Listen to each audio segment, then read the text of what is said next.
तो यहाँ पे हम देखने वाले हैं मोल कंसेप्ट के बारे में। अब मैं तुम्हें बताता हूँ, मोल कंसेप्ट दुनिया की सबसे आसान चीज़ है। ये जेई में फ्री के नंबर बढ़ते हैं, ठीक है, फ्री के नंबर होते हैं, बच्चे उठाते नहीं और कंफ्यूज होते जाते हैं, ठीक है। मोल कंसेप्ट में लोग मेरे हिसाब से कंफ्यूज इसलिए होते हैं क्योंकि वो बहुत सारी, देखो मोल कंसेप्ट में टर्मिनोलॉजी बहुत सारी है लेकिन वो है कुछ भी नहीं, जैसे एम्पिरिकल फॉर्मूला, रियल फॉर्मूला, पता नहीं मतलब क्या क्या, ठीक है। तो और मोल क्या होता है, नंबर क्या होता है, एवोगाड्रो नंबर क्या होता है, ठीक है, गैस की केस में क्या करना है, इस तरह की बहुत सारी चीज़ें दिमाग में लोगों के उलट पुलट होके कॉन्वोल्यूटेड होके बैठी हुई है। वो जिस दिन सॉल्व हो गई ना, उस दिन आप उसी समय निकालोगे मोल कंसेप्ट। तो मेरा रिकमेंडेशन ये रहेगा कि मोल कंसेप्ट के बारे में तुमने अब तक जो भी पढ़ा है उसको एक बार साइड में रखो और मैं जो बोलने वाला हूँ उसको सुनो, फिर तुम्हें शायद क्लियर हो जाए कि मैं क्या बोल रहा हूँ, ठीक है। और फिर उस चीज़ में देखना ही क्या क्या कमियाँ रह गई थी। तो देखो, मोल कंसेप्ट कुछ भी नहीं होता है। मोल कंसेप्ट क्या होता है, ठीक है। तो साइंटिस्ट लोगों ने देखा, जैसे तुम्हें एक बात बताओ, तुम्हारी क्लास जो होगी इसमें कुछ बैचेस बने हुए होंगे, तुम कोचिंग जाते हो या स्कूल जाते हो, कहीं तो जाते होगे ना, तो वहाँ पे कुछ बैचेस बने होंगे कि 60 स्टूडेंट्स के बैच है, 100 स्टूडेंट्स के बैच है, कहीं के पे 200 बच्चों के बैच होते हैं, कहीं के पे 10 बच्चों के बैच होते हैं। तो आपके जो कोचिंग वाले लोग हैं उन्होंने जैसे 10 बैच बना रखे हैं 60-60 बच्चों के, ठीक है, 60 बैचेस के, जैसे 3 बैच बना रखे हैं 60 स्टूडेंट्स के, ठीक है। तो इनको काउंट करने का एक तरीका हो गया कि दिस इज 1 बैच, ठीक है। और आपके जो भी कोचिंग है या जो भी आप इंस्टीट्यूट में जाते हो, जिस भी स्कूल में जाते हो, उनमें ऐसा क्या रखा होगा कि 1 बैच का मतलब होता है 60 स्टूडेंट्स। इस तरह की एक इंटरनल अंडरस्टैंडिंग है लोगों में, ठीक है, कि एक बैच की बात हो रही है तो उसमें 60 स्टूडेंट्स पढ़ते हैं, ये एक इंटरनल अंडरस्टैंडिंग है उनके दिमाग में, ठीक है। तो अब चलो भाई ये बात हो गई। तो वैसे ही साइंटिस्ट लोगों ने देखा कि दुनिया में जितने भी मॉलिक्यूल्स होते हैं ना, जितने भी मॉलिक्यूल्स होते हैं, हम उनको भी ऐसे बैचेस में डाल सकते हैं, ठीक है। तो अब वहाँ पे क्या है कि अब स्टूडेंट्स तो बड़े बड़े लोग होते हैं, स्टूडेंट्स तो बड़े होते हैं 60-70 किलो के, एटम्स तो छोटे छोटे होते हैं। तो इसलिए साइंटिस्ट लोगों ने बोला कि अपन क्या करते हैं, एक सर्टेन क्वांटिटी के लोगों को अपन एक ग्रुप में डाल देते हैं, उसको कहते हैं 1 मोल, ठीक है। मोल वो तुम्हारा नहीं होता, वो एक जानवर होता है मोल, चूहे टाइप्स, वो वाला मोल, MOLE, ठीक है। 1 मोल कहा गया कि यार अगर तुम्हारे पास इतने नंबर ऑफ मॉलिक्यूल्स है या किसी भी चीज़ की कोई भी स्पीशीज है, आयन्स हैं, मॉलिक्यूल्स हैं, इलेक्ट्रॉन्स हैं, बच्चे हैं, तो उसको हम कहेंगे 1 मोल। और वो नंबर कितना होता है 6.022 इंटू 10⁻23।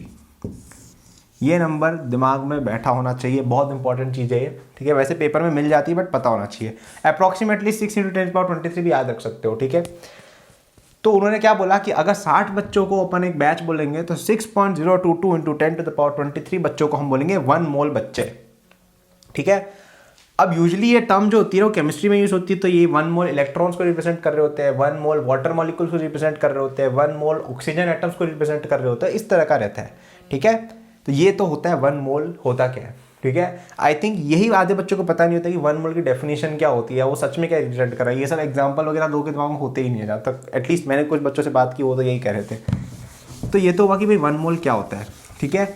अब साइंटिस्ट लोगों ने एक चीज़ देखी कि हम क्या करते हैं, अलग अलग सब्सटेंसेस के हम 1 मोल चीज़ें उठाते हैं, ठीक है।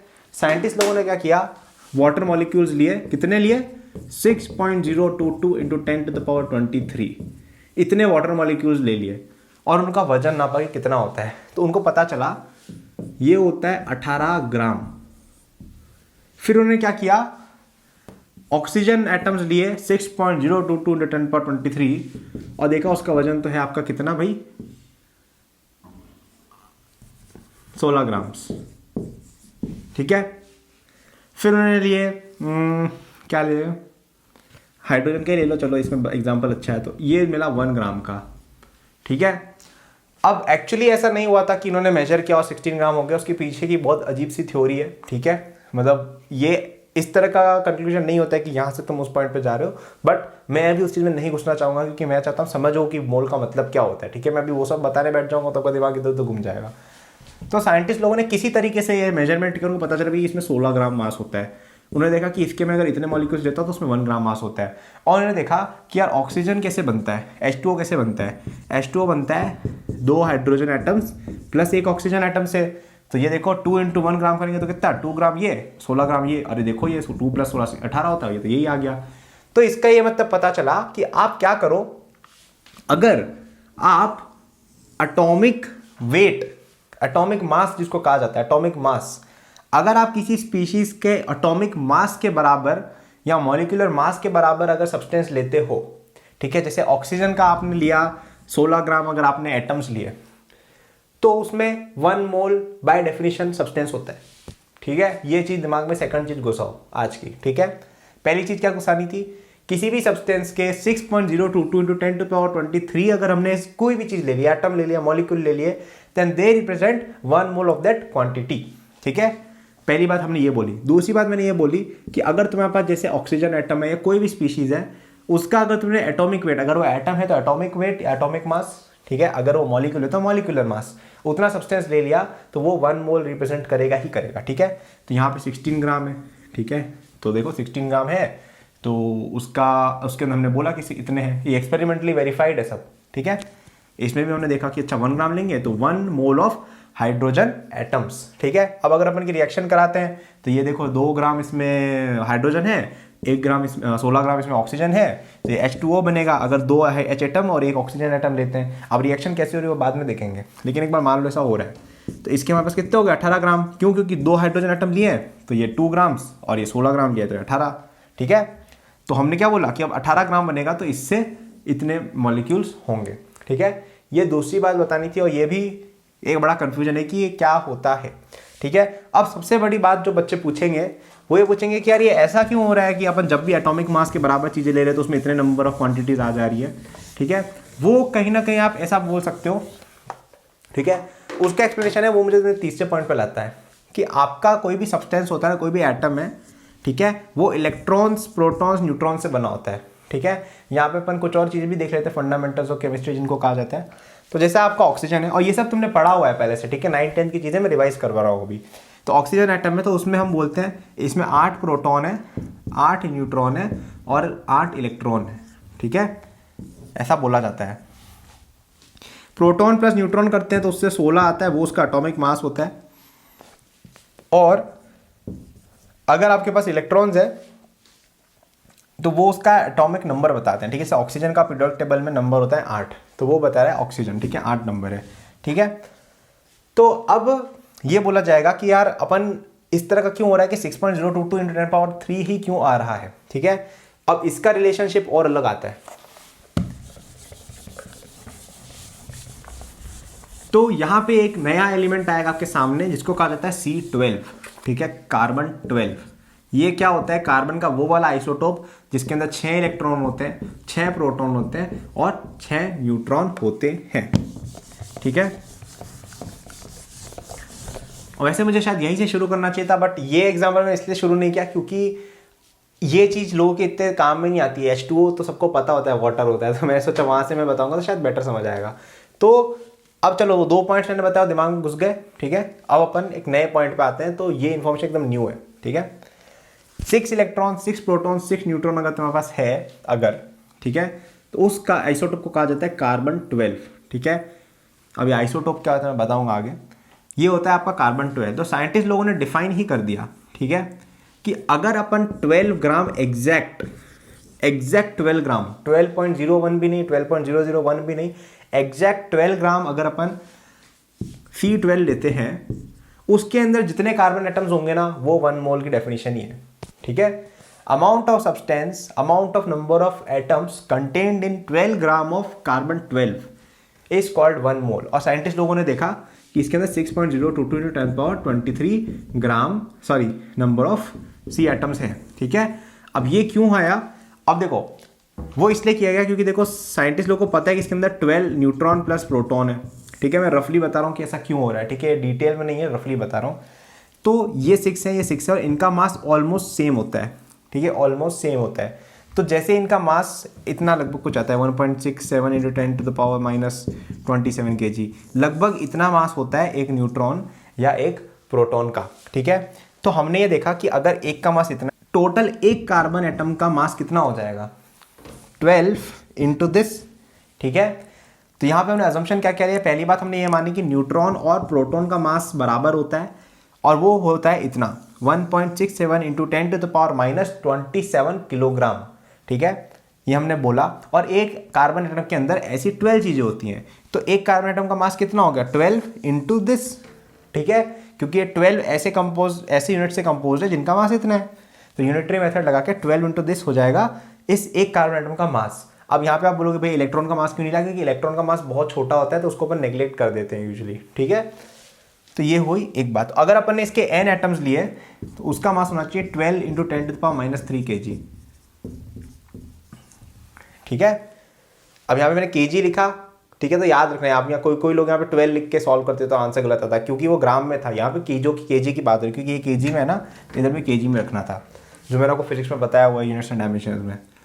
तो अब यहाँ पे अगर आप n की वैल्यू निकालते हो ना सॉल्व करके, ठीक है, ये 12 से 12 कट जाएगा, तो जो वैल्यू आती है वो लगभग इतनी ही आ जाती है। तो साइंटिस्ट लोगों ने बोला यार कि इतना टाइम पास करने से बढ़िया है अपन डिफिनेशन ही दे देते हैं कि 12 ग्राम अगर तुमने कार्बन 12 लिया तो उसके अंदर इतने एटम्स होंगे, ठीक है। तो ये डेफिनेशन से सब सारा मामला ही रफा दफा हो गया, ये सब सोचना ही नहीं पड़ा इतना, ठीक है। ये हुआ कि ये 6.022 कहाँ से आया है और 6.022 की डेफिनेशन क्या है और नंबर्स कितने, लेकिन ये पॉइंट में नहीं आता, ठीक है। ये जो मैंने बताया ये एक्स्ट्रा इन्फॉर्मेशन है कॉन्सेप्चुअल अंडरस्टैंडिंग के लिए। याद आपको केवल वो दो चीज़ें रखनी है। पहली चीज़ क्या रखनी थी, 6.022 × 10⁻23 एटम्स या किसी भी चीज़, एटम्स, मॉलिक्यूल्स, आयंस अगर तुम्हारे पास आ गए तो वो होता है 1 मोल ऑफ सब्सटेंस, ठीक है। पहली चीज़ ये याद रखनी थी। दूसरी चीज़ आपको ये याद रखनी थी कि आप एटॉमिक वेट वगैरह ऐड कर दो, ठीक है, अगर किसी स्पीशीज़ का, उससे जो आपको मिलेगा वो उसका मॉलिक्यूलर मास होगा, ठीक है। और एक मॉलिक्यूलर मास या एक एटॉमिक वेट के अंदर 1 मोल चीज़ें होती हैं, ठीक है। ये इन्फॉर्मेशन मोल की जाननी जरूरी थी। बाकी जो भी आप सुनते हो ना सब बकवास है, इस सब इन्फॉर्मेशन का भी कोई यूज़ नहीं है ज़्यादा, ठीक है। कॉन्सेप्चुअली समझने में ऑफकोर्स काम आती है, कभी कभी क्वेश्चन भी बनते हैं, लेकिन अगर आपको ये 2 पॉइंट्स क्लियर नहीं हुए ना तो आप मोल कंसेप्ट कर नहीं पाओगे। तो आप अच्छे से वापस देख लो वीडियो, समझ नहीं आया हो। नेक्स्ट वीडियो में हम देखेंगे कि इसे क्वेश्चन कैसे सॉल्व करते हैं और क्या क्या होता है मोल में। हाँ भाई, तो यहाँ पे मैंने आपको ये बता दिया कि मोल होता क्या है, ठीक है। अब मोल के बेस पे कुछ क्वेश्चंस बनते हैं, उनको फटाफट से बताऊंगा उनको कैसे करना है, ठीक है। अब यहाँ पे यूजुअली क्या होता है, बहुत सारे तरीके बताए जाते हैं कि यार एम्पिरिकल फॉर्मूला क्वेश्चन ऐसे करना है, रिएक्शन का क्वेश्चन ऐसे करना है। सब मुझे लगता है कि उसकी कोई ज़रूरत ही नहीं है। आपको बस एक चीज़ समझनी है, वो समझ जाओगे तो आपका काम बन जाएगा। मैं आपको वो चीज़ समझाता हूँ, ठीक है। तो आपको जैसे ऐसा बोला जाए ना, जैसे मॉलिक्यूलर फॉर्मूला की बात करें, जैसे आपके पास कोई कंपाउंड है, लेट से C6H12, अब ये क्या है क्या नहीं है वो बाद में देखा जाएगा, लेकिन मान लो तुम्हारे पास C6H12 नाम का कोई प्रोडक्ट है। इसका मतलब ये होता है तुम इसका एक मॉलिक्यूल लेते हो, उसमें 6 कार्बन एटम्स हैं और 12 हाइड्रोजन एटम्स हैं, ठीक है। इसका ये भी मतलब होता है कि अगर तुमने इसका 1 मोल लिया, ठीक है, तो 1 मॉलिक्यूल के अंदर कितना है, 6 कार्बन 12 हाइड्रोजन, यानी कि 1 मोल के अंदर कितना होगा, 6 mole of carbon atoms and 12 moles of hydrogen atoms. हाँ, तो अब इसका अपन मास में अगर बात करें तो 6 मोल कार्बन एटम्स का मतलब कितना हुआ, 6 × 12 ग्राम ऑफ कार्बन एटम्स, ठीक है। क्योंकि 1 मोल कार्बन जो होता है उसका मतलब क्या होता है, 12 ग्राम्स, मैंने बताया था डेफिनेशन ही यही है। और 12 मोल अगर अपन हाइड्रोजन की बात करें तो हाइड्रोजन का मॉलिक्यूलर मास या एटॉमिक मास कितना होता है, 1 ग्राम, तो 1 ग्राम से मल्टीप्लाई कर देंगे। इसका मतलब होता है इतनी कार्बन और इतनी हाइड्रोजन, ठीक है। ये अगर आपको फिगर क्लियर हुआ जो मैंने यहाँ लिखा है तो आपका 90% मोल कंसेप्ट फिनिश हो गया। ये बस पता होना चाहिए कि ये मैंने क्या किया है, ठीक है। ये हुई एक बात। अब इसमें बहुत सारे क्वेश्चन आ जाते हैं। जैसे एक क्वेश्चन आता है अपना कि एम्पिरिकल फॉर्मूला निकालने का, तो उसमें क्या बोलेंगे ये लोग, ये बोलेंगे कि कोई कंपाउंड है, उसके अंदर 0.348 ग्राम कार्बन है, उसके अंदर ऑक्सीजन है 0.698 ग्राम ऑक्सीजन है और उसमें 0.112 ग्राम हाइड्रोजन है। तो बताओ उसका एम्पिरिकल फॉर्मूला क्या होगा, ठीक है। अब ये फिगर्स मैंने रैंडमली लिया तो इनका शायद हो सकता है कि फॉर्मूला पॉसिबल ही नहीं हो, लेकिन आप निकाल सकते हो। तो क्या करना है आपको, सिंपल सी चीज़ है। सबसे पहले ग्राम दिया है, अब अपन को याद रखना है कि हम मॉलिक्यूलर फॉर्मूला जब निकालते हैं तो उसमें तो मॉलिक्यूल्स का नंबर देखते हैं, और जैसे ही मास से नंबर की बात आती है तो अपन को सोचना है मोल कॉन्सेप्ट, ठीक है। यानी कि अपन को उस ग्राम को कन्वर्ट करना है मोल्स के अंदर। तो अपन को ये देखना है कि यार इस चीज को अपन को मोल्स में कन्वर्ट करना है। मोल्स में कन्वर्ट क्यों लिया, अब यहाँ पे बच्चे रट लेते हैं कि यार इसमें जब ऐसा क्वेश्चन है कि मास को नंबर्स में कन्वर्ट करना है तो मोल कर दो या डिवाइड बाय एटॉमिक मास कर दो। नहीं, सोचो कि ऐसा क्यों किया है। ये इसलिए किया है क्योंकि हमें जैसे फॉर्मूला, मान लो कि ये आता है, मुझे नहीं पता फॉर्मूला इसका क्या है, लेकिन मान लो अगर ये आता है तो उस केस में C6O6 कर लो जो भी है, तो ये कंपाउंड हो सकता है एग्जिस्ट नहीं करता। मैं एग्जांपल ले रहा हूँ, जैसे बता रहा हूँ। तो जैसे अगर मान लो इसका फॉर्मूला ये होता तो इसका ये मतलब होता ना कि इसमें 6, अगर इसका अपन 1 मोल लेंगे तो इसके अंदर 6 मोल कार्बन है, 12 मोल हाइड्रोजन है, 6 मोल ऑक्सीजन एटम्स हैं, यानी कि 6 × 12 grams hydrogen, sorry carbon, 12 into 1 grams hydrogen और 6 इंटू कितना हो गया 16 ग्राम्स इसमें ऑक्सीजन है। ठीक है, इसका ये मतलब होता था, अब अपन को ये वैल्यूज दी हुई हैं, ग्राम्स में दिया हुआ कि इसमें इतना ग्राम ये है, इतना ग्राम ये है, इतना ग्राम ये है। तो अब अगर अपन इसको डिवाइड करेंगे इसके मॉलिक्यूलर मास से 12, 1 और 16, तब जाके हमें ये मिलेगा, और ये मिल गया तो फॉर्मूला आ गया। तो अपन क्या करेंगे, डिवाइड बाय 12, डिवाइड बाय 16 और डिवाइड बाय 1। ये 12, 16, 1 क्या है, मॉलिक्यूलर या एटॉमिक मास है। ठीक है, इस केस में एटम्स है तो एटॉमिक मास से डिवाइड किया। ठीक है, मैंने अब इसको एटॉमिक मास से डिवाइड किया। अब मुझे कुछ तो रेशियो मिलेगा, जैसे मान लो ये आ जाता है 0.6 C, ये आ जाता है 0.12 हाइड्रोजन और 0.6 ऑक्सीजन, जैसे ऐसा कुछ आएगा। तो अब आपको कुछ भी नहीं करना है, इसको आपको मल्टीप्लाई करके पहले इंटीजर्स बना लेने हैं। तो अपर को अगर इसको इंटीजर बनाना है तो किससे 10 से मल्टीप्लाई करना होगा, इसको इंटीजर करना है तो कितने 100 से मल्टीप्लाई करेंगे, और इसको करना है तो 10 से करेंगे। तो अपन को सबको इंटीजर में कन्वर्ट करना है तो 100 से मल्टीप्लाई करते तो कितना हो जाएगा, 60 कार्बन, 12 हाइड्रोजन और 60 ऑक्सीजन। मैंने कुछ नहीं किया, इसको मैंने इस तरह से कन्वर्ट किया कि तीनों के तीनों इंटीजर बन जाए। मैथ्स की प्रॉब्लम है, ठीक है, 9th 10th के बच्चे करते हैं। 100 से मल्टीप्लाई क्यों किया, क्योंकि इससे तीनों के तीनों इंटीजर बन रहे हैं। फिर कैंसिल कर दो, ये कटा, ये 5 बचा, ये 5 बचा, तो 5 कार्बन, 1 हाइड्रोजन और 1 ऑक्सीजन। ठीक है, 5 ऑक्सीजन। अब ये फॉर्मूला शायद नहीं एग्जिस्ट करता, मुझे पता है, लेकिन मैं एग्जांपल बता रहा था। तो एम्पिरिकल फॉर्मूला में क्या करना है, डिवाइड किया मैंने मोलर मास से। क्यों किया, क्योंकि मुझे चाहिए थे एटम्स के रेशियोज, यानी कि मोल्स के अंदर चीज़ें। तो ये एटम के रेशियोज आ गए, क्योंकि मोल्स डायरेक्टली कॉरेस्पॉन्ड करता है किसको, एटम के नंबर्स को। ठीक है, पूरी रेशियो प्रोपोर्शन की बात है। ठीक है, केमिस्ट्री, फिजिकल, मोल कंसेप्ट ऑलमोस्ट आधे से आधा मोल कंसेप्ट तो ये मोल की अंडरस्टैंडिंग पे बेस्ड है कि ये होता क्या है। तो मैंने थोड़ी देर पहले डायग्राम बना रखा था, वो अगर तुम्हें आता तो तुम्हारा आधा मोल कंसेप्ट हो गया, और दूसरा तुम्हें रेशियो प्रोपोर्शन आना चाहिए। ये अगर आता है ना, तुम्हारा पूरा मोल कंसेप्ट क्लियर हो गया। ठीक है, उसके बाद कुछ भी नहीं, इसके बाद रेशियो प्रोपोर्शन की प्रॉब्लम है। फिर क्या किया अपन ने, डिवाइड वगैरह किया, जो भी मल्टीप्लाई वगैरह होता है। हाँ ठीक है, तो ये हो गया आपका एम्पिरिकल फॉर्मूला इस चीज़ का। ठीक है, अब इसके अंदर एक और क्वेश्चन आता है रिएक्शन बेस्ड, कि रिएक्शन हो रही है उसमें क्या होगा। अब यहाँ पे भी दुनिया भर की चीज़ें बता दी जाती है, लिमिटिंग रिएजेंट, ये वो। अब मैं तुम्हें बताता हूँ, इतना सब सोचना ही नहीं होता है। ठीक है, थोड़ा सा दिमाग लगाओगे ना, यूं चीज़ें निकलेंगी। ठीक है, थोड़ा सा दिमाग लगाओगे। मैं सोचता नहीं था लिमिटिंग रिएजेंट, अपने आप फ्लो होती थी चीज़ें। ठीक है, और वो मैं तुम्हें सिखाऊंगा कि कैसे करता था मैं। जैसे तुम्हें एक रिएक्शन दे रखी है, एक आसान रिएक्शन लेते हैं अभी। हाँ, अब यहाँ पे मैं तुम्हें एक और चीज़ सिखाता हूँ, इक्वेशंस को बैलेंस कैसे करते हैं। ठीक है, ये तुम्हें वैसे आता होगा। तो हमें सबसे पहले वो एटम देखना जो एक एक जगह ही अकर हो रहे हो। कार्बन केवल यहाँ पे और यहाँ पे हो रहा है, मतलब रिएक्शन के इस साइड और उस साइड ऐसा नहीं हो रहा हो कि ट्रांसफर हो रहा है। मतलब कि इधर अगर एक एटम है तो इधर भी एक एटम ही है। मतलब एक जगह, एक मॉलिक्यूल में अगर कार्बन एटम तो इधर भी एक ही जगह पे, क्योंकि उसमें क्या है कि आपको बैलेंसिंग करना ईजी हो जाता है। तो यहाँ पे देखा कार्बन का CH4 में आ रहा है और उस साइड का CO2 में आ रहा है। तो अगर अपन इसका 1 मॉलिक्यूल लें तो इसका भी 1 मॉलिक्यूल चाहिए होगा, क्योंकि कार्बन बैलेंस हो गए। फिर हमने देखा ऐसा और कौन सा मॉलिक्यूल है यार, या ऐसा कौन सा और एटम है जो केवल एक जगह इधर इधर आ रहा है। तो ये देखो, हाइड्रोजन केवल इसमें एक जगह आ रहा है और इधर भी केवल एक जगह आ रहा है। तो अगर अपने 1 मॉलिक्यूल CH4 का ले, उसमें 4 हाइड्रोजन है। इधर हाइड्रोजन कहाँ आ रहा है, इसमें तो नहीं आ रहा है इसमें, यानी कि हमें बैलेंस हाइड्रोजन इधर से ही करना होगा। तो अगर 4 को बैलेंस करना है, इधर 2 है तो यहाँ 2 लगा दो, तो यानी कि 4 हाइड्रोजन इधर हो गए। अब ऑक्सीजन को देखो, इधर कितना ऑक्सीजन है, 2, इधर कितने हैं, 2 + 2 4, यानी 2 से कर दो तो हो जाएगा। ये इक्वेशन बैलेंस हो गई। तो इस तरह से सोच सोच के इक्वेशन बैलेंस हो जाती है मोस्टली। ठीक है, अब इसको करने का प्रॉपर तरीका भी होता है, हम बाद में देखेंगे, बट अभी आप ये देख सकते हो। ठीक है, अब जैसे आपको ये इक्वेशन है, इसमें बोला कि आपको 0.16 ग्राम दिया है CH4, ऑक्सीजन आपको दिया है कितना, मान लो 2 ग्राम, हाँ 2 ग्राम ऑक्सीजन दिया है। तो बोलेंगे CO2 कितना मिलेगा, H2O कितना मिलेगा, ये कितना बचेगा, ये कितना बचेगा, ऐसा पूछ लिया। ठीक है, तो जब जब रिएक्शन की बात है तो रिएक्शन के अंदर देखो आप समझो कि क्या हो रहा है। इस रिएक्शन को हम जब ऐसे लिख रहे हैं, इसका मतलब क्या हो रहा है कि एक मॉलिक्यूल CH4 का रिएक्ट कर रहा है 2 मॉलिक्यूल ऑक्सीजन के साथ, बना रहा है 1 मॉलिक्यूल CO2 और 2 मॉलिक्यूल H2O। ठीक है, अब अपन क्या करते हैं, तो इसका मतलब अब मैंने तुम्हें बताया था कि नंबर्स और मोल्स डायरेक्टली कॉरेस्पॉन्ड करते हैं।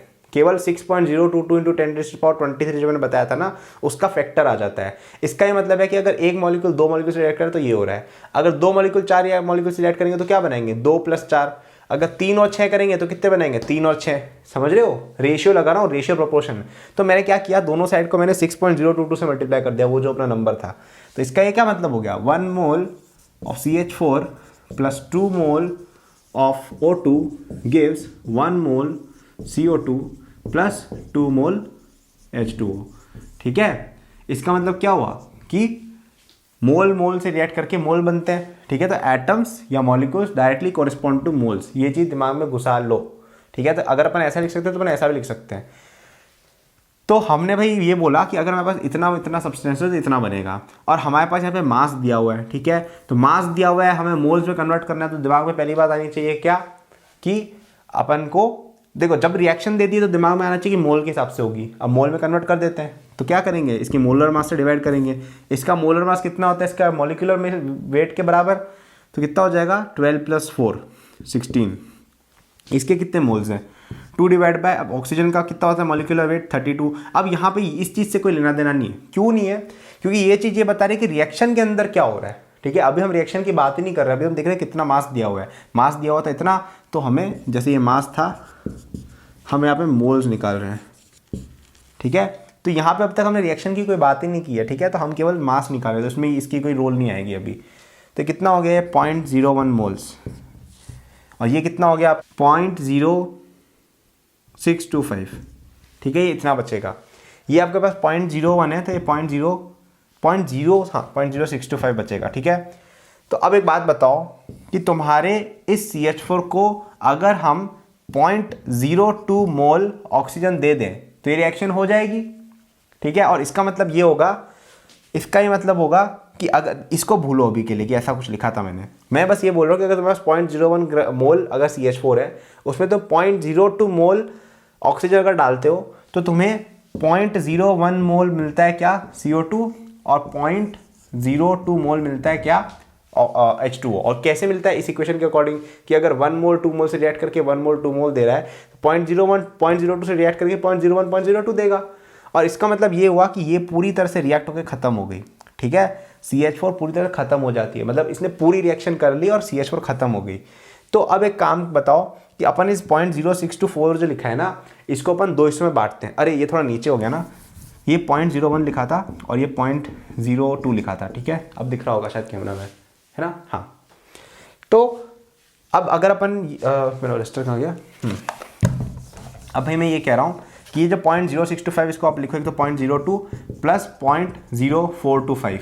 अभी जो 0.02 था ये तो यहाँ रिएक्ट हो गया, अब ये तो बचा हुआ है, तो इसको क्या लिखेंगे, तो अपन फाइनली क्या बोलेंगे, ये रिएक्ट पूरी हो गई, इसमें से 0.02 उड़ गई, कितनी बची 0.0425, और इधर क्या बच गया 0.01 और 0.02, ठीक है।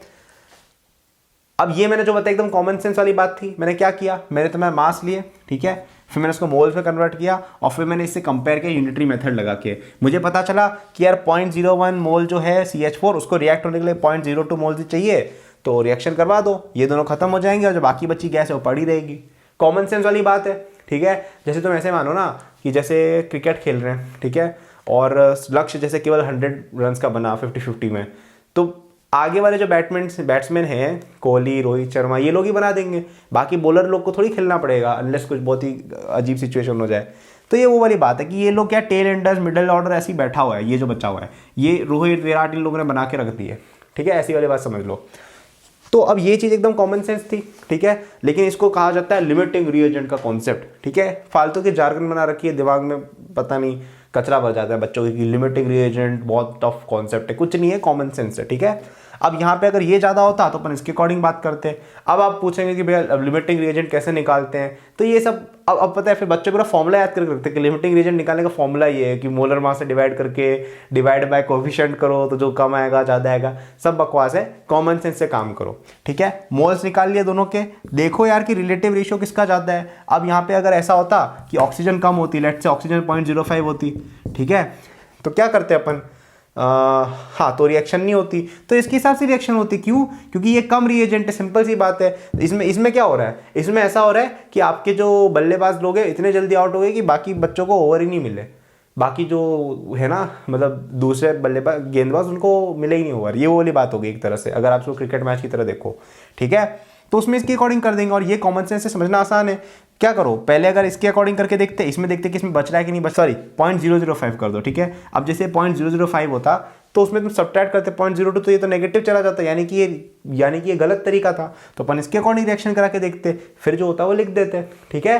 तो ये लिमिटिंग रिएजेंट का पूरा कॉन्सेप्ट हो गया। और इसको लोग पता नहीं पूरे 2 क्लास में पढ़ते रहते हैं कि भाई लिमिटिंग रिएजेंट का फॉर्मूला ये है, फिर 5 क्वेश्चन करेंगे, फिर उसमें ट्विस्ट डालेंगे, टर्न डालेंगे, कुछ नहीं है। ठीक है, तो आई होप आपको समझ में आया होगा रिएक्शन वाले क्वेश्चन कैसे करते हैं। सबसे पहले रिएक्शन बैलेंस करो, पहला स्टेप। ठीक है, बैलेंस कैसे करते हैं, सबसे पहले वो एटम देखो जो केवल एक ही मॉलिक्यूल में कर रहे हो ऑन बोथ साइड्स। तो यहाँ पे CH4 में C केवल एक जगह है और C केवल एक जगह है, H भी केवल एक जगह है और इसमें भी एक जगह ही है, O 2 जगह आ रहा है इधर देखो।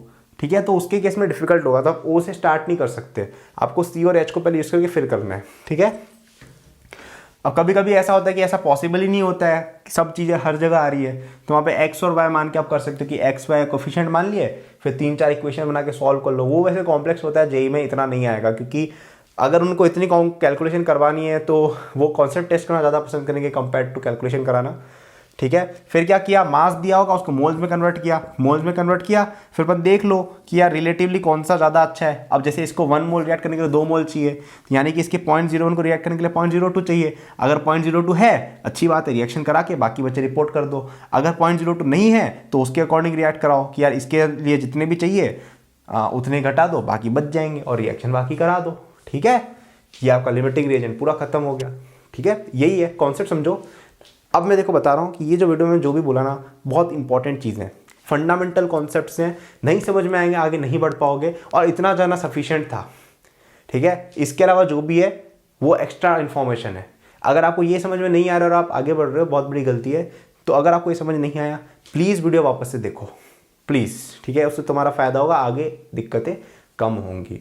ठीक है, तो अब और भी चीज़ें मुझे बतानी थी, बट मोस्टली आपका यहाँ पे मैंने 2-3 चीज़ें कवर कर दी हैं। आपका मैंने एम्पिरिकल फॉर्मूला बताया, मैंने आपको बताया कि इस तरह के रिएक्शंस कैसे करते हैं। अभी इस रिएक्शन को भी स्टोइचोमेट्री कहा जाता है। स्टोइचोमेट्री मतलब इतना अजीबोगरीब नाम रखे कि बच्चों के दिमाग में कचरा भर जाता है। ठीक है, तो ये जो बताया यही है स्टोइचोमेट्री मोस्टली। ठीक है, कि कितने मोल्स आ रहे हैं, कितने मोल्स जा रहे हैं, उनका ट्रैक रखना। ठीक है, अच्छे से रिएक्शन वगैरह कराना, यही है स्टोइचोमेट्री।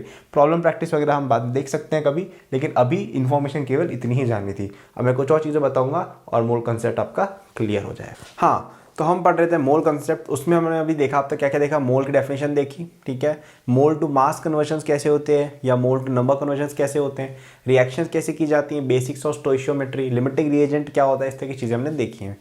अब हम आपको कुछ और बातें बता देते हैं, जैसे कुछ और क्वेश्चंस भी आते हैं। जैसे एक होता है परसेंटेज एनालिसिस, तो एक चीज़ होती है परसेंटेज वेट बाय वेट। तो यार अब इन चीज़ों के फॉर्मूले वगैरह वापस से लोग याद रखते हैं, लेकिन आप ऑब्वियस चीज़ याद रखो, परसेंटेज ऑफ एनीथिंग क्या होता है कि वो चीज़ कितनी प्रेजेंट है divide by total into 100। Simple सी बात है, परसेंटेज का फॉर्मूला ये हम पढ़ रहे हैं 10 साल से। ठीक है, जब हम बहुत छोटे थे, आई थिंक परसेंटेज वगैरह 5th-4th क्लास से आ गए थे, 6th क्लास से तो आ ही गए थे। तो जैसे आपको बोल रखा है कि आपके पास 10 ग्राम कार्बन है एक मॉलिक्यूल के अंदर और 16 ग्राम ऑक्सीजन है, तो कार्बन का परसेंटेज कितना है, या 12 ग्राम कर दो, कितना है 12/12 + 16 × 100, ये परसेंटेज हो गया। अब इसके बारे में अब और कोई क्वेश्चन आएगा तो उसमें क्या बोलेंगे कि स्टोइचोमेट्री लगा के क्वेश्चन दे देंगे, और फिर लास्ट में पूछेंगे कंपाउंड बन रहा है, इसके अंदर बताओ परसेंटेज ऑफ कार्बन कितना है। तो कभी कभी एम्पिरिकल फॉर्मूला घुसा देंगे। तो क्या करना है, पहले जो मैंने बताया उस तरीके से रिएक्शन लिखो, उसको बैलेंस करो, पिछली वीडियो में जो बताया था उसकी बेस पे उसका एम्पिरिकल फॉर्मूला निकालो। एम्पिरिकल फॉर्मूला एक बार आ गया, उसके बाद क्या करना है आपको, इस तरह से डिवाइड या रेशियो लेकर मल्टीप्लाई कर देना है। मैं वही कह रहा हूँ, रेशियो लेना आता है, मोल कंसेप्ट सॉल्व है तुम्हारा।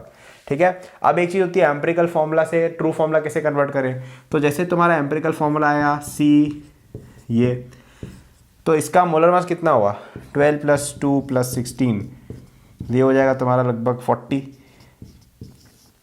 होगा। अब जैसे तुम्हें बोल रहे कि तुम्हारा जो ओरिजिनल कंपाउंड था उसका 160 था, तो 40 को 160 कैसे करेंगे, × 4 करके। तो इस फॉर्मूला को भी × 4 कर दो, तो क्या हो जाएगा, यहाँ 4, यहाँ 8 और यहाँ 4। ठीक है, तो इस तरह की सिंपल चीज़ें कर सकते हैं यार अपन, मैं बेसिक्स बता रहा हूँ।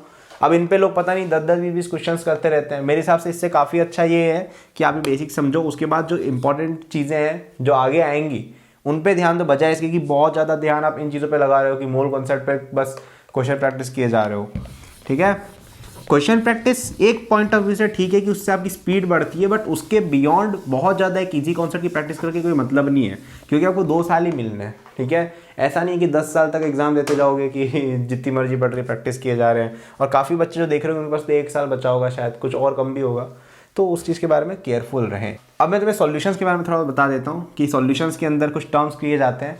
तो जैसे आपके पास कोई लिक्विड है, सॉल्वेंट जिसको कहा जाता है, उसके अंदर आपने जैसे कोई चीज़ मिलाई, सॉल्ट मिलाया फॉर एग्जांपल, तो इसका कितना सॉल्ट मिला है, कितना कॉन्सेंट्रेशन है ना, उसको मेजर करने के वेज होते हैं। जैसे तुम रसना वगैरह पीते होगे, रसना होता है ना, तो उसमें जैसे जब रसना का जो आप बड़ा वाला पैकेट लेते हो ना, तो उसके अंदर अपन शुगर डाल के पूरा उसका सिरप बनाते हैं, आपने देखा होगा। उसको एक बॉटल में स्टोर करके रखते हैं फ्रिज में, और फिर उसको थोड़ा थोड़ा सा 2-3 चम्मच लेके पानी में घोलते हैं और फिर उसको अपन पीते हैं। ऐसा होता है ना किसी किसी घर में, एटलीस्ट कुछ लोग तो पीते होंगे यार ये सब, या तुम सब कोल्ड ड्रिंक पीते हो केवल। तो ये जो हम सोल्यूशन कर रहे हैं ना, तो पहले हम कहते हैं कि ये ज़्यादा कॉन्सेंट्रेटेड सोल्यूशन है, ये बोलते हैं थोड़ा डाइल्यूट है। तो उसको मेजर करने के लिए कुछ टर्म्स आते हैं, ठीक है। एक होता है मोलैरिटी, ठीक है, सबसे इंपॉर्टेंट है, इसको दिमाग में रखना, ये सबसे ज़्यादा 99% क्वेश्चन इसी से आते हैं। वो होता है moles of solute divide by volume of solution, ठीक है।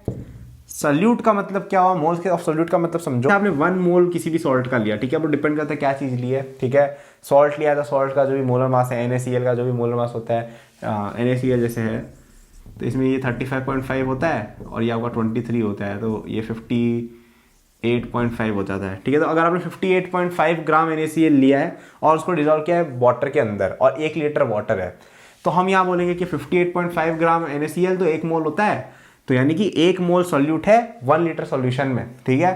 तो हम बोलेंगे 1 m सॉल्यूशन है, कैपिटल M, ठीक है। अगर ये 2 m होता तो 2 m लिखते, 0.2 होता तो 0.2 m लिखते, जो भी है, ठीक है। ये होता है मोलैरिटी। एक होता है मोलैलिटी, ठीक है, मोलैलिटी। अब यहां पे एक चीज ध्यान रखना, इसका मतलब होता है moles of solute divided by mass of solvent, ठीक है। सॉल्वेंट का मास बोला गया, ये केजी में लेना है आपको, ठीक है। यूनिट वैसे वो बता देते हैं कि क्या है, बट अगर स्मॉल m, ठीक है, तो इसको अपन, अगर आपने सॉल्वेंट केजी में लिया है और सॉल्यूट आपने मोल्स में लिया है, तो इसको स्मॉल m लिखते हैं। तो 1 m सॉल्यूशन का मतलब है कि अगर आपको जैसे NaCl का सॉल्यूशन लेना है ना, इसका मतलब होगा कि 58.5 ग्राम आपने लिया NaCl और उसको डिजोल्व किया आपने 1 kg वाटर के अंदर, तो टोटल सॉल्यूशन का मास कितना हो जाएगा, 1058.5, ठीक है। ये मास ऑफ सॉल्वेंट होता है। सॉल्यूट क्या होता है, जो ये सॉल्ट लिया, जो जिसको डिजोल्व कर रहे हैं। सॉल्वेंट क्या होता है, जो आपका लिक्विड है जिसमें डिजोल्व किया जा रहा है, ठीक है। वैसे ये एग्जैक्ट डेफिनेशन नहीं है, but for all practical purpose आप यही मान लो। सॉल्वेंट का मास क्या होता है, केवल सॉल्वेंट का, सॉल्यूशन का नहीं है, ठीक है। तो ये डिस्टिंक्शन याद रखना है। उसमें वॉल्यूम ऑफ सॉल्यूशन था, इसमें मास ऑफ सॉल्वेंट है, ठीक है। इसके अलावा एक चीज़ होती है मोल फ्रैक्शन। मोल फ्रैक्शन भी काम आता है गैस में। मोलैलिटी इतना ज़्यादा काम का नहीं है, बट कभी कभी क्वेश्चन आ जाता है, तो आप देख सकते हो। अगर आपके पास 1 मोल ऑफ, जैसे x1 मोल्स आपके पास है सॉल्यूट के, x2 मोल्स हैं आपके पास सॉल्वेंट के, या ये कोई भी हो सकता है, गैसेस भी होती है कि एक x1 आपके पास एक सब्सटेंस का है, x2 आपके पास दूसरे सब्सटेंस का है, तो मोल फ्रैक्शन ऑफ x1 वो होता है क्या, x1 अपॉन टोटल मोल्स, ठीक है। अगर आपको जैसे एक पर्टिकुलर गैस या सॉल्वेंट या जो भी है उसका मोल फ्रैक्शन निकालना है, तो उसका moles divide by total moles, ये मोल फ्रैक्शन होता है, जो शायद ऑब्वियस भी लग रहा है सुन के कि यही होता होगा, ठीक है। तो ये कुछ टर्म्स है। इसके अलावा percentage wait, parts bye million. Parts पर मिलियन का मतलब क्या होता है कि 1 मिलियन अगर आपके पास सॉल्वेंट या जो भी है सॉल्यूशन, तो उसमें कितने पार्ट्स हैं, ठीक है। परसेंटेज वेट क्या होता है कि अगर आपके पास 10 ग्राम सॉल्यूट है 20 ग्राम सॉल्यूशन में, तो 50% बाय वेट हो गया। 10 ml सॉल्यूट है इन 20 ml ऑफ सॉल्यूशन, तो 50 वॉल्यूम बाय वॉल्यूम हो गया। Mass by volume, volume by volume, mass by mass, इस तरह की तमाम चीज़ें होती है, छोटी मोटी डेफिनेशन है, सिंपल सिंपल, वो सब तुम देख सकते हो। बाकी मेन मोलैरिटी होता है, मोलैलिटी होता है, और मोल फ्रैक्शन होता है, ठीक है। अब ये सब कैसे काम आते हैं, ठीक है। अब देखो मोल कंसेप्ट में थ्योरी जो थी वो इतनी ही थी, ठीक है। क्वेश्चंस की बात करें तो क्वेश्चंस अब इन्हीं कॉन्सेप्ट्स को कंबाइन कर करके आएंगे, ठीक है। मैं क्वेश्चंस वगैरह पे एक और कोर्स बनाऊंगा जल्दी, ठीक है, उसमें हम बहुत अच्छे से प्रैक्टिस करेंगे। और यहाँ पे हमारा मोटिव केवल ये था कि हम एक शॉर्ट समय में अच्छे से समझ पाएँ कि 11th में था क्या क्या था, कि आप जब रिवीजन करो या जब आपका 12th में आप जाने वाले हो तब आप फटाफट से चीज़ें समझ सको, या इवन आप पहले भी पढ़ना चाहो तो एक वो बेसिक एक अंडरस्टैंडिंग हो जाए, ठीक है। तो क्वेश्चंस देखो मोल कंसेप्ट में कैसे आता है तो मैं बता देता हूँ, और सारे क्वेश्चंस को करने का तरीका यही है जो मैं बोलने वाला हूँ। तो ये जो मैं बोलने वाला हूँ अच्छे से सुनना। मोल कंसेप्ट में क्या होगा, और ये पूरा जेई प्रिपरेशन या पूरी प्रॉब्लम सॉल्विंग की प्रोसेस ही यही होती है कि आपको दिया जाएगा कुछ इन्फॉर्मेशन अबाउट एक रिएजेंट, ठीक है। अब वो इन्फॉर्मेशन क्या हो सकती है, पहली इन्फॉर्मेशन होती है उसका मास, ठीक है। दूसरा इन्फॉर्मेशन जो कभी नहीं देने वाले हैं उसका मोल्स बता दिए क्योंकि ईजी हो जाएगा क्वेश्चन। तीसरा इन्फॉर्मेशन क्या देंगे कि उसका एक सॉल्यूशन है जिसका कॉन्सेंट्रेशन 1 m है, कैपिटल M, और उसका इतना वॉल्यूम लिया, इस तरह का कुछ, ठीक है। तो पहले स्टेप में आपको कुछ ना कुछ ऐसी इन्फॉर्मेशन दी होगी जिसमें आपको रिएजेंट्स का मोल्स इनडायरेक्टली बता रखा होगा, या तो मास दे रखा होगा या तो वॉल्यूम और वो सब दे रखा होगा, मोलैरिटी वगैरह। तो आपको क्या करना है, सबसे पहले मोल्स निकालने में ध्यान देना है, ठीक है। मोल्स कितने, कि तुम्हारे पास एक सॉल्यूशन है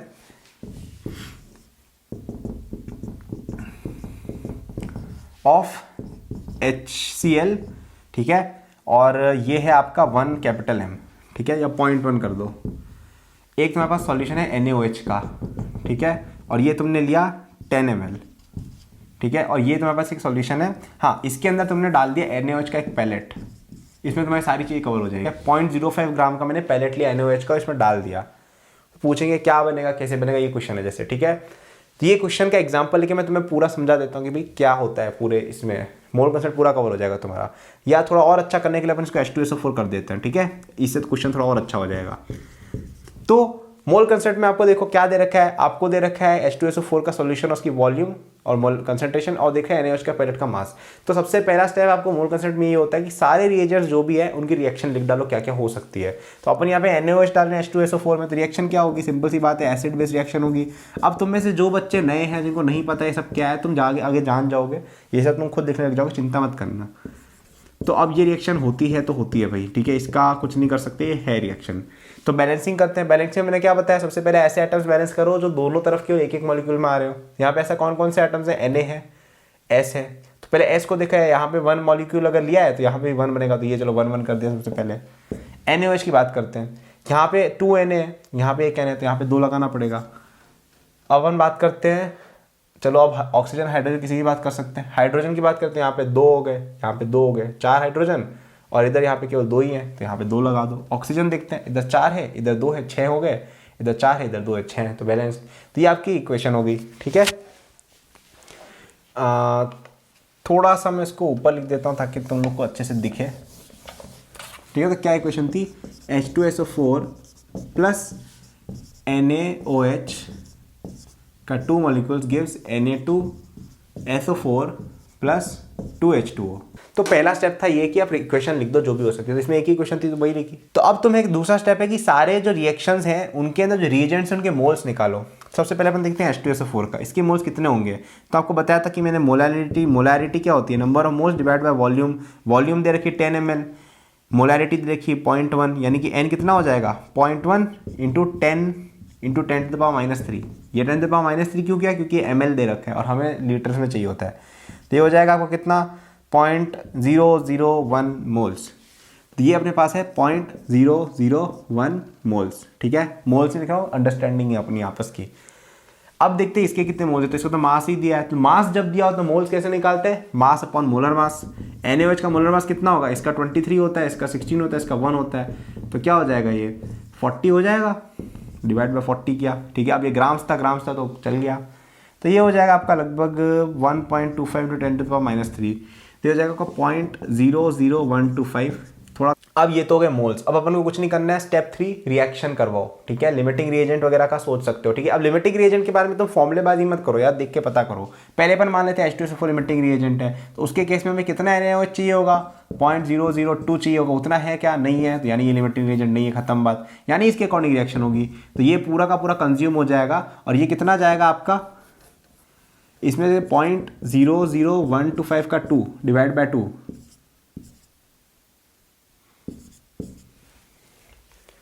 इतना होगा ना 625, हाँ ठीक है। तो इसके देखो पिछली बार हमें अगर इसको पूरा कंज्यूम करना था तो इसके 0.002 चाहिए थे, उतने तो है नहीं, यानी इसके अकॉर्डिंग रिएक्शन होगी।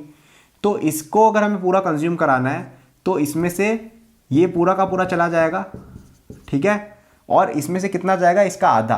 क्यों आधा क्यों जाएगा, क्योंकि इसके 2 मोल से रिएक्ट करने के लिए हमें 1 मोल ही चाहिए, तो ये कितना बच जाएगा 0.00375 और ये बच जाएगा आपका पॉइंट, और ये बच जाएगा 0, ठीक है। और इधर क्या क्या बचेगा आपको मैं यहाँ लिख रहा हूँ, इधर इसका जितना कंज्यूम है उतना ही यहाँ भी बनेगा, एक और जीरो आएगा, और इधर जो भी है तुम लिख सकते हो, ठीक है। तो अब तुम्हें जो पूछा तुम निकाल सकते हो। तुम्हें बोलेंगे कि Na2SO4 कितना ग्राम बनेगा, तो निकाल लो, ये अपने पास मोल्स आ गए, multiply by molar mass of Na2SO4 answer आ जाएगा, ठीक है। अब कभी कभी क्या करते हैं कि ये बोलेंगे, ठीक है, तो ये देखो ये स्टेप्स बता दिए मैंने क्या होता है। सबसे पहले क्या करना है, रिएक्शन लिखनी है, फिर देखना है रिएजेंट्स के मोल्स कितने हैं, फिर रिएक्शन करवा देंगे डिपेंडिंग ऑन कौन सा एलआर है। पहले इसको मानो ये एलआर है, फिर देखो कि यार ये एलआर है तो नहीं हो रहा है तो ये कर लो, ठीक है। थोड़ा बहुत सोच समझ के तुम एलआर वाइसली चूज कर सकते हो। जैसे यहाँ पे देख के लग रहा था यार कि यार ये 2 टाइम्स चाहिए होता है, और जबकि ये इससे थोड़ा सा ही ज़्यादा है, तो काफ़ी चांसेस है कि ये एलआर होगा। तो देख के एक्सपीरियंस के साथ तुम्हें अपने आप पता चलेगा, ठीक है। तो ये हुआ पहला स्टेप, ठीक है। तो इसके अंदर अपन देखा कि मोलैरिटी से कैसे मोल्स कैलकुलेट होते हैं और ग्राम से कैसे होते हैं, ठीक है। तो 2-3 चीज़ें एक साथ कवर हो गई। अब यहाँ पे क्या होता है, ठीक है, उसके बाद जो भी है तुम पूछ चाहे निकाल सकते हो। अब यहाँ पे कभी कभी क्या करेंगे, सिक्वेंशियल रिएक्शंस हो जाती हैं। सिक्वेंशियल रिएक्शंस का मतलब क्या है कि आप इस Na2SO4 की कोई और रिएक्शन करवा देंगे, ठीक है, इसकी कोई और चीज़ करा देंगे, ठीक है। तो तुम्हें क्या करना है, पहले एक रिएक्शन कराई, उससे जो भी मोल्स है वो उठा के यहाँ डालने, ठीक है, क्योंकि इतने मोल्स अपने पास हैं, और आगे जो भी रिएक्शन ये करवा दो, ठीक है, सिंपल है। बस कभी कभी क्या है, मोल कंसेप्ट में कॉन्वोल्यूटेड कर देते हैं कि पहले देखो, पहले जब बच्चे ने देखा कि यार 0.1 के साथ 10 है, फिर 0.05 पता नहीं क्या होगा, जबकि ईजी था, यहाँ से मोल्स निकाले, यहाँ से मोल्स निकाले, डाले, यहाँ से मोल्स है, इसको यहाँ डाला, आगे रिएक्शन करवा दी, ये सीक्वेंशियल रिएक्शन होगी। कभी कभी पूछेंगे परसेंटेज यील्ड बताओ। परसेंटेज यील्ड का मतलब क्या होता है कि आपकी रिएक्शन जितनी होनी चाहिए थी वर्सेस जितनी हुई। तो हमें अगर जैसे बोला गया होता कि इस रिएक्शन के बाद 0.0005 मोल्स ही बन रहा है जैसे, तो हमें पता ये चलता कि यार बनना कितना चाहिए था, ये बनना चाहिए था, बना कितना है, ये परसेंटेज यील्ड क्या हो गया, दिस अपॉन दिस इंटू 100। क्यों, क्योंकि this is the original yield and this is the expected yield. तो यील्ड परसेंटेज क्या होगा, यील्ड परसेंटेज में तो कितना बन रहा है, दिस यानी कि कितना बनना चाहिए, कितना बना डिवाइड बाय कितना बनना चाहिए था इंटू 100, ये आपका परसेंटेज यील्ड आ गया। कभी पूछेंगे परसेंटेज प्योरिटी कितनी है, तो वापस से वही होगा कि यार अगर प्योरिटी होती तो इतना बनना चाहिए था, और जबकि बना इतना है, यानी कि प्योरिटी इसमें कम है। प्योरिटी कितनी है कि जितना बना डिवाइड बाय जितना नहीं, जितना टोटल बनना चाहिए था इंटू 100, आ गई purity. Sequential reaction, purity, yield, सब चीज़ें से निकल जाएंगी आसानी से, ठीक है। तो इस एग्जांपल से मुझे लगता है आपका मोल कंसेप्ट काफ़ी क्लियर हुआ होगा, ठीक है। तो मोल कंसेप्ट कंफ्यूजिंग करता है, लगता है बच्चों को, ठीक है, लेकिन है बहुत इजी चीज़। केवल 4-5 मेन पॉइंट्स थे पूरे चैप्टर में। पहला क्या, मोल की डेफिनेशन सच में क्या होती है ये पहचानना। दूसरा, मोल को नंबर्स और मास से कैसे कनेक्ट करते हैं ये पहचानना। तीसरा, इक्वेशंस को बैलेंस करना, स्टोइशियोमेट्री लगाना, लिमिटिंग रिएजेंट को पहचानना, फॉर्मूला लगा के नहीं, समझ के, ठीक है। तुम समझ जाओगे फिर फॉर्मूले अपने आप लगेंगे। जैसे मुझे देखते ही पता चल रहा है यार कि यार ये डिवाइड बाय 2 करेंगे ये कम हो रहा है, यानी ये लिमिटिंग रिएजेंट है, वो अपने आप दिमाग में खुलेगा फिर, ओके। और नहीं हो तो भी मैंने बता दिया फॉर्मूला अभी तुम्हें, ठीक है। फिर उन्होंने देखा सॉल्यूशंस के अंदर कैसे कैलकुलेट होती है, सॉल्यूशंस के साथ, मास के साथ, स्टोइशियोमेट्री के साथ, लिमिटिंग रिएजेंट के साथ एक अच्छा एग्जाम्पल भी कर लिया, ठीक है। फिर मैं तुम्हें टाइप्स भी बता दिए कि यार ऐसा ऐसा भी होता है, ठीक है, कि यील्ड के क्वेश्चंस कैसे करने, प्योरिटी के क्वेश्चंस कैसे करने, सिक्वेंशियल के क्वेश्चन कैसे करने। तो ये सारी चीज़ें मोरलेस कवर कर दी गई हैं, ठीक है। इसके अलावा बहुत सारी चीज़ें, ठीक है, मैं ऐसा नहीं कहूँगा कि this is all of mole concept. बहुत सारे लॉज होते हैं, ठीक है, laws of disproportionation, laws of conservation mass, law of chemical reaction, बहुत सारे होते हैं, ठीक है। लॉ ऑफ केमिकल कॉम्बिनेशन नाम करके पूरा एक सेक्शन दिया है 11th की एनसीईआरटी के अंदर, ठीक है। एनसीईआरटी के अंदर सिग्निफिकेंट डिजिट्स हो गया आपका, या यूनिट्स एंड प्रेसिशंस, इन सब चीज़ों के बारे में भी बहुत सारी इन्फॉर्मेशन दी हुई है। तो मैं रिकमेंड करूंगा कि आप एनसीईआरटी का वो चैप्टर बिल्कुल पढ़ें, उसमें बहुत कॉन्क्रीट वे में ये सब डिफाइन किया गया है। और केमिस्ट्री में एनसीईआरटी पढ़ना बहुत ज़्यादा इंपॉर्टेंट है, क्योंकि उससे डायरेक्ट क्वेश्चंस मेंस में आते हैं, कई बार एडवांस में भी, ओके। और बोर्ड्स तो है ही अपना। तो मैं स्ट्रांगली रिकमेंड करूंगा कि ये चैप्टर पढ़ने के बाद आप यहाँ से प्लीज़ एनसीईआरटी देखें, specially laws of chemical combination बिल्कुल देखें। इन सब टर्म्स की डेफिनेशन अच्छे से दे रखी है, वो आप अच्छे से पढ़ सकते हैं, ठीक है। इसके अलावा जो फालतू चीज़ें देखी ना, यूनिट्स मेजरमेंट्स, वो सब फिजिक्स में भी देख सकते हैं। फालतू नहीं है वो, बट इन सब से रिलेटेड भी नहीं है वो, ओके। तो मेरी तरफ से यही था। कुछ और चीज़ें, ऑक्सीडेशन नंबर हो गया आपका, टाइप्स ऑफ रिएक्शंस हो गई, ठीक है। इस तरह की चीज़ें भी बहुत सारी होती हैं जो हम देखेंगे बाद में, क्योंकि मुझे लगता है ऑक्सीडेशन नंबर को भी यहाँ इंट्रोड्यूस करना थोड़ा डेंजरस हो सकता है न्यू लर्नर्स के लिए। So this will be mole concept. I also want to make some bonus content, ठीक है, for mole concept के चैप्टर के लिए। तो this is some content which थोड़ा सा मे बी फॉरवर्ड के कंटेंट पे डिपेंडेंट है, आगे के कंटेंट पे, so I didn't put in the main content. तो पहली एक चीज़ होती है गैस इक्वेशन, ठीक है, PV equal to nRT। Okay, ये हम अलग से पूरा चैप्टर होता है वो पढ़ेंगे, बट कभी कभी क्या होता है मोल्स इससे भी निकल जाते हैं। तो इसका मतलब क्या होता है, pressure in pascals, volume in metre cube, ठीक है, n इन मोल्स, R एक नंबर होता है, इसकी वैल्यू होती है 8.314, ठीक है, यूनिट बताने का बता सकता हूँ, जूल पर केल्विन पर मोल होता है, बट नहीं जाना तो ये बढ़िया है अभी के लिए। और टेम्परेचर केल्विन में, ठीक है। टेम्परेचर्स में क्या रिलेशनशिप होती है, तो आप ऐसा कुछ समझ सकते हैं कि Fahrenheit equal to 9/5 Celsius plus 32 होता है, और केल्विन होता है आपका सेल्सियस प्लस 273। अब यहाँ पे कोई 273.98 बोलता है, कोई पॉइंट पता नहीं क्या क्या कुछ भी होता है, वो सब 16 पता नहीं जो भी है वो। आपको ये याद रखना है, अभी इतना बहुत है, ठीक है।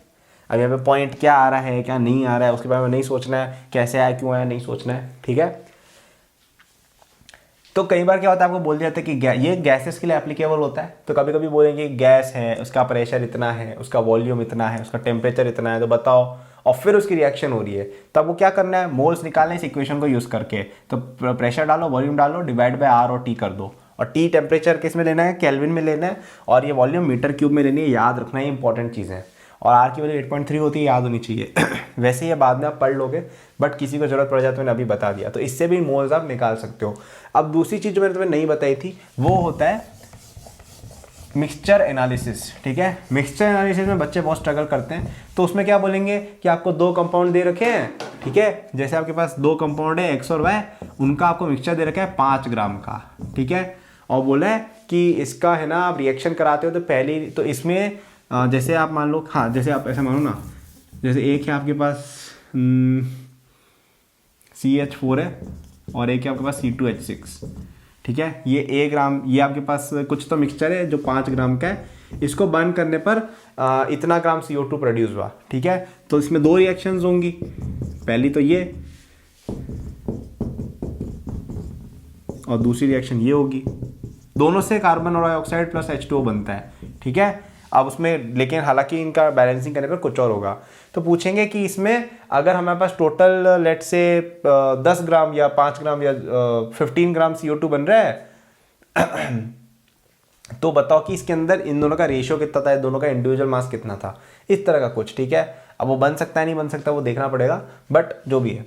तो इसमें अपन क्या मानते हैं कि इसके तो मान लो A मोल्स हैं, इसके मान लो B मोल्स हैं, ठीक है। तो अपन लिखेंगे 5 equal to A into CH4 का मोलर मास कितना हो जाएगा 16 प्लस B इंटू इसका मोलर मास वो कितना हो जाएगा आपका 30, ठीक है। ये हुई अपने पास एक इक्वेशन। दूसरे में अगर आपने इसके A मोल्स माने तो इससे के कितने मोल्स बनेंगे A मोल्स, इसके अगर आपने B मोल्स माने तो इसके कितने बनेंगे 2B मोल्स। अब यहाँ पे मुझे बैलेंस करने की भी जरूरत नहीं पड़ी, तो यहाँ पे मैं एक और चीज़ बताता हूँ, प्रिंसिपल ऑफ एटॉमिक कंजर्वेशन। इसका मतलब ये है कि तुम्हारे अगर कार्बन एटम्स इधर A मोल्स हैं तो इधर भी कार्बन एटम्स A मोल्स ही होने चाहिए। तो मैंने रिएक्शन को बैलेंस नहीं किया, मैंने देखा कि यार अगर कार्बन एटम्स इसमें कहीं भी आएंगे तो इसमें यहाँ पे आएंगे, तो इसके अगर मैं A मोल्स लेता हूँ तो इसमें A moles carbon atoms left side में, यानी कि A moles carbon atoms right side में भी होंगे। तो यानी कि बिना बैलेंस के पता चल रहा है कि अगर इसके A मोल्स हैं तो इसके A मोल्स बनेंगे। वैसे ही यहाँ पे अगर इसके B मोल्स हैं यानी कार्बन के 2B एटम्स हैं, यहाँ पे भी 2B होने चाहिए थे, 2B मोल्स बनेंगे। तो फिर अपन क्या लिखेंगे कि A plus 2B moles of carbon dioxide multiplied by carbon dioxide का मॉलिक्यूलर वेट बराबर जो भी इसका दिया था 12 ग्राम या what ever it was given, ठीक है। और फिर 2 इक्वेशंस हैं, 2 वेरिएबल्स हैं, सॉल्व कर लो, सिंपल, ठीक है। ये 6 होना चाहिए, मोर अप्रोप्रिएट रहेगा, शायद आंसर आ जाए।